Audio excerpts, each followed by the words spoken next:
बार के लोकसभा चुनाव में कई तरह के मुद्दे आम जनता से लेकर सुप्रीम कोर्ट तक सामने आ रहे हैं। चुनाव प्रचार में बेरोजगारी, भूखमरी, हिंदू राष्ट्र, मुस्लिम राष्ट्र, एनआरसी, सीएए और ईडी को लेकर के काफी चर्चा चली और अभी भी चली रही है। अब ऐसे में पार्टियों को चुनाव में मिलने वाले चंदे को लेकर के एक बड़ा विवाद खड़ा हो गया। जब तक आम जनता और विपक्ष शांत था तब तक यह मुद्दा ठंडे बक्से में पड़ा हुआ था, लेकिन जैसे ही विपक्ष ने इस मुद्दे पर हथौड़ा मारा, मामला फिर से गर्मा गया।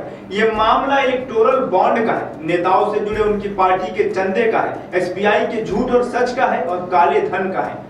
इलेक्टोरल बॉन्ड जब से आया है तब से सबके मन में कुछ ना कुछ सवाल लगातार उठ रहे हैं और इन्हीं सवालों के जवाब के लिए विपक्ष सुप्रीम कोर्ट पहुंच चुका है। इलेक्टोरल बॉन्ड वाले मुद्दे को शुरू करने से पहले ये जानना बड़ा जरूरी है कि इलेक्टोरल बॉन्ड आखिर है क्या चीज। आपको बता दें कि चुनावी इलेक्टोरल बॉन्ड स्कीम 2017 के बजट में उस वक्त के वित्त मंत्री अरुण जेटली ने पेश की थी। 2 जनवरी 2018 को केंद्र सरकार ने इसे नोटिफाई किया था। ये एक तरह का प्रॉमिसरी नोट होता है, इसे हम बैंक नोट भी कहते हैं। इसे कोई भी भारतीय नागरिक या कंपनी खरीद सकती है। अगर सरल भाषा में समझे तो पार्टी आपसे तमाम मौकों पर वोट मांगती है और वोट मांगने के लिए तमाम पोस्टर्स, होर्डिंग्स छपवाती है, रैली आयोजित करती है। इस सब में बहुत सारा पैसा लगता है। ये पैसा पार्टियों को चंदे से मिलता है और चंदा देने के कई तरीके हैं, जिसमें सबसे आम तरीका है कि कोई कंपनी या व्यक्ति चेक काट कर पार्टी के खाते में जमा करवा दे या इलेक्ट्रॉनिक ट्रांसफर कर दे। एक और तरीका है जिसे हम कहते हैं अपारदर्शी तरीका। अब अपारदर्शी तरीका यानी कि इलेक्टोरल बॉन्ड होता है। इस योजना के तहत भारतीय स्टेट बैंक राजनीतिक दलों को धन देने के लिए बॉन्ड जारी कर सकता है। इन्हें ऐसा कोई भी दाता खरीद सकता है जिसके पास एक ऐसा बैंक खाता है जिसकी केवाईसी की जानकारियां उपलब्ध हैं।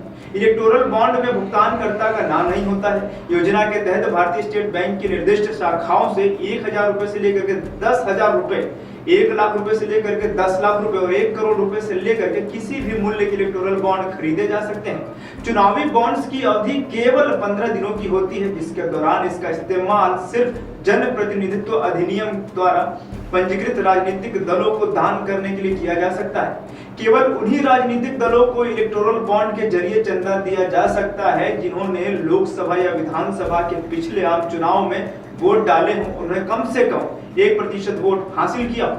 योजना के तहत चुनावी बॉन्ड जनवरी, अप्रैल, जुलाई और अक्टूबर के महीने में 10 दिनों की अवधि के लिए खरीद के लिए उपलब्ध कराए जाते हैं। इन्हें लोकसभा चुनाव के वर्ष में केंद्र सरकार द्वारा अधिसूचित 30 दिनों की अतिरिक्त अवधि के दौरान भी जारी किया जा सकता है।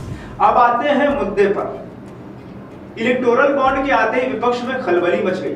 कांग्रेस नेता पी चिदंबरम ने 30 अक्टूबर को भाजपा पर गंभीर आरोप लगाते हुए कहा कि सत्तारूढ़ भाजपा ने अपने इरादे साफ कर दिए हैं कि वह बड़े कॉर्पोरेट्स और अपारदर्शी, गुप्त और षड्यंत्रकारी तरीके से अपना धन जुटाएगी।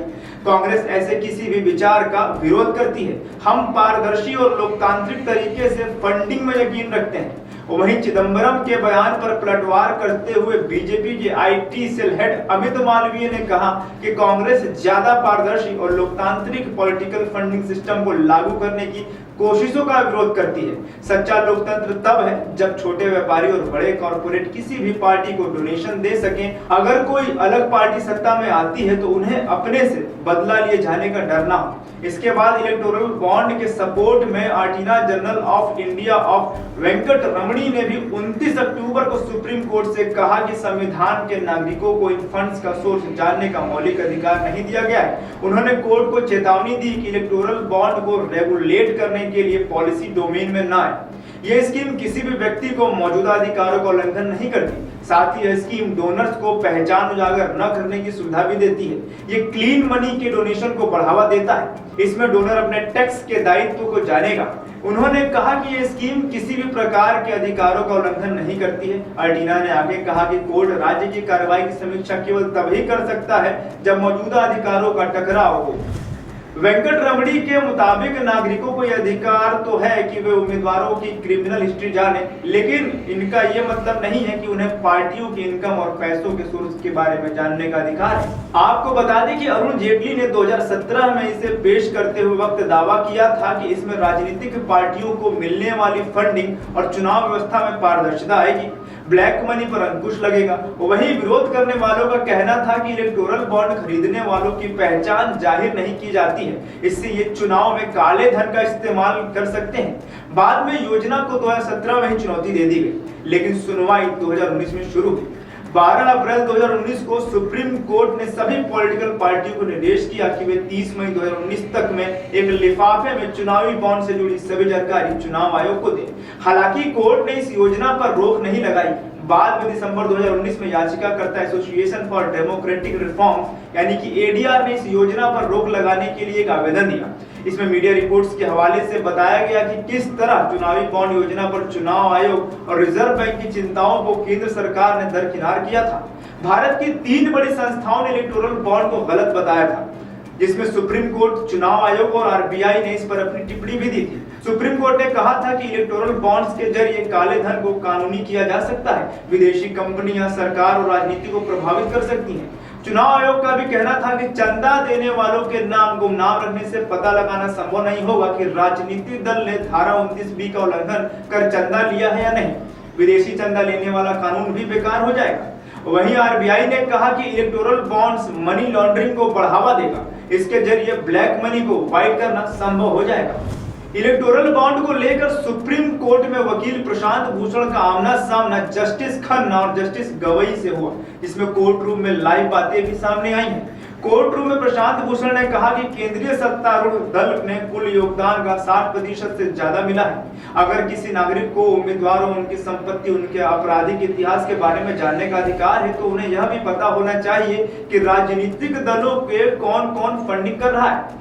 बॉन्ड स्कीम कहती है कि अगर ईडी को पैसों के बारे में जानकारी चाहिए तो एसबीआई खुलासा कर सकता है, लेकिन सभी एजेंसियां सरकार के नियंत्रण में है और एसबीआई भी। ऐसे में किसी को इसके बारे में पता ही नहीं चलेगा। प्रशांत भूषण ने आगे कहा कि ये बॉन्ड सत्ता में पार्टियों को रिश्वत के रूप में दिए जाते हैं, इससे सरकारी फैसले प्रभावित होते हैं। करीब करीब सभी बॉन्ड केवल सत्ताधारी पार्टियों को ही मिले हैं। 50% से ज्यादा केवल केंद्र में सत्तारूढ़ पार्टी और बाकी केवल राज्य में सत्तारूढ़ पार्टी को मिले हैं। यहाँ तक कि 1% भी विपक्षी दलों को नहीं मिला। इसके बाद जस्टिस खन्ना बोले कि पहले शासनकाल में भी सत्ताधारी पार्टी को मिलने वाला चंदा हमेशा गैर सत्तारूढ़ पार्टियों की तुलना में ज्यादा होता था, जिसके जवाब में प्रशांत भूषण ने कहा कि ये तो रिश्वत हुई ना। जिसके बाद जस्टिस गवई ने सवाल किया कि उम्मीदवार द्वारा अधिकतम कितना खर्च किया जाना है, तो और इस सवाल का जवाब कपिल सिब्बल ने दिया और कहा कि संसदीय स्थायी समिति की रिपोर्ट के मुताबिक यह केवल 70 लाख रुपए है, जिसका समर्थन करते हुए भूषण ने कहा लेकिन कई उम्मीदवार सीमा से 100 गुना ज्यादा खर्च करते हैं। चुनाव आयोग का कहना है कि यह एक भ्रष्ट आचरण है। एक आम आदमी को कैसे पता चलेगा कि 23 लाख कंपनियों में से कितने लोगों ने दान दिया है, लेकिन अगर केंद्र एसबीआई पर दबाव डालेगा तो उसके लिए उसके बारे में पता चल जाएगा। लेकिन नागरिकों को यह जानने का अधिकार खत्म हो जाता है कि इस राजनीतिक दल को कौन फंडिंग कर रहा है। तब सीजेआई ने बोला कि हो सकता है कि दान देने वाला व्यक्ति खुद ही अपनी पहचान छिपाना चाहता हो, क्योंकि वो बिजनेस करता है। अगर नाम का खुलासा हुआ तो उसे दिक्कत हो सकती है। जिसके जवाब में भूषण ने कहा यह तो सिर्फ शेल कंपनियों के माध्यम से राजनीतिक दलों के पास आने वाला काला धन है। इस मामले में आरबीआई का एक लेटर दिखाना चाहूंगा। मैंने आरबीआई के कई पात्रों का हवाला भी दिया है। चुनौती का पहला आधार यह है कि राजनीतिक दलों का पैसा सोर्स के बारे में बताना सूचना के अधिकार का उल्लंघन है। अब आते हैं एसबीआई और सुप्रीम कोर्ट के मुद्दे पर। एसबीआई इलेक्टोरल बॉन्ड के मुद्दे पर पूरी तरह घिर चुकी है। इलेक्टोरल बॉन्ड के साथ यूनिक अल्फा न्यूमेरिक नंबर की जानकारी नहीं देने पर सोमवार यानी 18 मार्च को सुप्रीम कोर्ट में सुनवाई हुई। कोर्ट ने 16 मार्च को स्टेट बैंक ऑफ इंडिया को नोटिस जारी किया था, जिसमें एसबीआई से 18 मार्च तक बॉन्ड नंबर की जानकारी नहीं दिए जाने पर जवाब मांगा था। और CJI DY Chandrachud, justice Rajiv Khanna, justice BR Gavai, justice JP Pardiwala और जस्टिस मनोज मिश्रा की बेंच ने एसबीआई को कड़ी फटकार लगाई थी।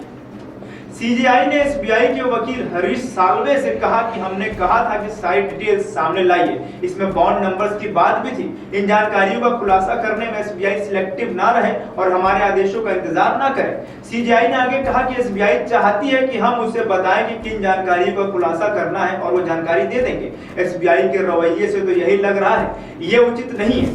कोर्ट ने एसबीआई के चेयरमैन से कहा कि आप 21 मार्च शाम 5 बजे तक एक एफिडेविट भी दाखिल कीजिए कि आपने कोई जानकारी हमसे छिपाई नहीं है। बेंच ने 11 मार्च के फैसले में एसबीआई के बॉन्ड की पूरी डिटेल, खरीद की तारीख, खरीदारी का नाम, कैटेगरी की जानकारी देने का निर्देश दिया था। हालांकि एसबीआई ने सिर्फ बॉन्ड खरीदने वालों और कैश कराने वालों की जानकारी दी थी। डेटा में इस बात का खुलासा नहीं किया गया था कि किस डोनर ने किस राजनीतिक पार्टी को कितना चंदा दिया था। एसबीआई ने कहा कि यूनिक अल्फान्यूमेरिक नंबर से इसका पता चलेगा। तब सीजीआई ने एसबीआई से कहा कि आप बॉन्ड नंबर की जानकारी सबके सामने रखें। आप एक एफिडेविट भी दाखिल कीजिए कि आपने कोई जानकारी छिपाई नहीं है। जिसके जवाब में एसबीआई के वकील हरीश साल्वे ने कहा कि हम ऐसा कर देंगे, हम हर वो जानकारी देंगे जो हमारे पास है, हम कोई जानकारी छिपाएंगे नहीं, हम बॉन्ड नंबर भी देंगे। वोटर्स की जानकारी में ये बात हो, ये अलग मसला है। अगर फिर याचिकाएं दाखिल की जाती हैं कि इसकी जांच करो, उसकी जांच करो, तो मुझे लगता है कि अदालत के आदेश का ये मकसद नहीं है। मीडिया हमेशा हमारे पीछे लगा रहता है, पिटिशनर्स भी हैं, इन पर कंटेम्प्ट ऑफ कोर्ट लगाया जाए। जिसके बाद कोर्ट ने एसबीआई के चेयरमैन से 21 मार्च शाम 5 बजे तक एक एफिडेविट दाखिल करने को कहा और यह भी कहा कि हमें बताएं कि अगर आपने कोई जानकारी छिपाई है या नहीं। अब देखना ये होगा कि एसबीआई का अगला कदम क्या होगा और कितनी पार्टियां इलेक्टोरल बॉन्ड की चपेट में अपना विश्वास खो देंगी। देश का सबसे बड़ा राज्य उत्तर प्रदेश, देश की राजनीति का सबसे बड़ा अखाड़ा, माई भारत बनेगा आम जनता की आवाज। अब होगी हर खबर की जमीनी पड़ताल। जुड़े रहिए सिर्फ माई भारत के साथ।